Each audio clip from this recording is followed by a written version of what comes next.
Should I do this in Chinese or in English? Can you do it in Chinese? No. Well, and actually we have people that speak Chinese that watch Autism Hangout, so you would be busted, I'm sorry. Yeah, I would be busted, seriously. Dr. Stephen Shore, star of Autism, it's so nice to have you in the cold state of Minnesota for a change.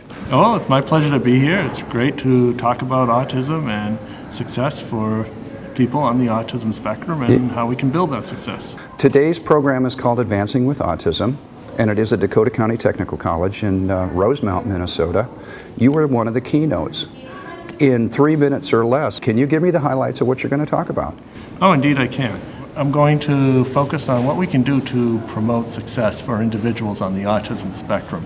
And in particular, I'm going to focus on sensory issues, self-advocacy, getting into and staying in higher education, the hidden curriculum, and also what can be done to make school friendly for individuals with autism or Asperger's syndrome, and at the same time, what can we do to prepare them for continuing education. When you say hidden curriculum, what does that mean? Well, hidden curriculum, as defined by Brenda Miles and colleagues, consists of the rules that everybody knows about, nobody talks about, but if you don't know these rules, you get into trouble really, really fast. Okay, so they're mostly social rules? That's right, they're social rules. What can colleges do to ensure the success of these kids in being able to find work? Well, one thing the colleges can do is identify the strengths of individuals on the autism spectrum, and then what can be done to focus and mold these strengths into areas that are in demand by employers.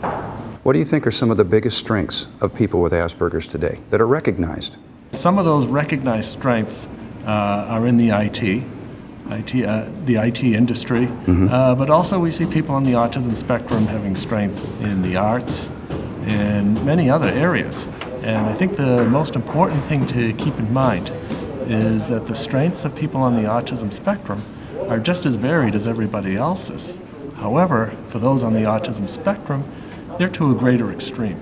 And what that also suggests is those challenges are going to be greater. How can colleges help a student identify their gifts? Educators, the professors are on the front lines of that. If you know your students, you become aware of their strengths. And once you're aware of their strengths, you can guide them where they can use those strengths for employment. So really it's a matter of getting to know your students. There are a number of assessment tools for identifying strengths. However, people on the autism spectrum often don't test well. You teach where today?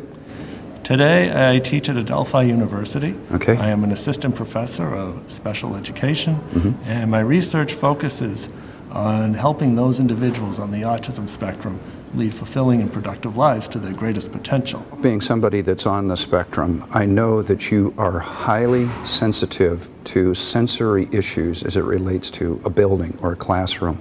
In fact, I noticed when you came in, you have your ever-present hat with Bill to keep canned lights or other fluorescents from interfering. Is part of your talk today addressing a number of the physical sensory constraints in a building of higher education? Indeed I will. A good part of my presentation will focus on how can we help individuals on the autism spectrum first become aware of what their challenges are, and here we're talking about sensory issues, so it could be recessed lighting or downlights, fluorescent lights, noise, or whatever it might be. One, to be aware of those challenges.